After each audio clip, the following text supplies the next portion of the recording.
European മദ്യത്തിന് പുതിയ തീരുവ പ്രഖ്യാപിച്ച് ചൈന. ഫ്രഞ്ച് ഉൽപ്പന്നമായ കോനാക് അടക്കം ബ്രാൻഡുകൾക്ക് ഇറക്കുമതി നിയന്ത്രണ തീരുവ 27.7% മുതൽ 34.9% വരെയാകും. 5 വർഷത്തേക്കാണ് ചൈന തീരുവ പ്രഖ്യാപിച്ചിരിക്കുന്നത്.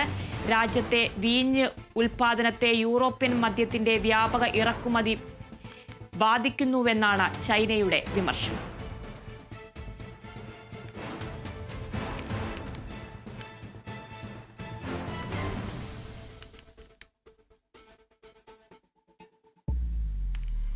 യൂറോപ്യൻ മദ്യത്തിന് പുതിയ തീരുവ പ്രഖ്യാപിച്ച് ചൈന. ഫ്രഞ്ച് ഉൽപ്പന്നമായ കോനാക് അടക്കം ബ്രാൻഡുകൾക്ക് ഇറക്കുമതി നിയന്ത്രണ തീരുവ 27.7% മുതൽ 34.9% വരെയാകും.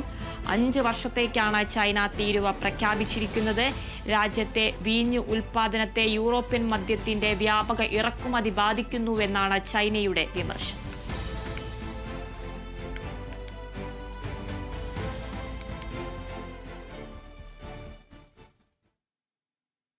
ഇടുക്കി മൂന്നാറിലേക്ക് എത്തുന്ന സാഹസിക സഞ്ചാരികൾക്കായി പാരാസ്ലൈഡിംഗ് പദ്ധതിയുമായി ഹൈഡൽ ടൂറിസം ഡിപ്പാർട്ട്മെന്റ്.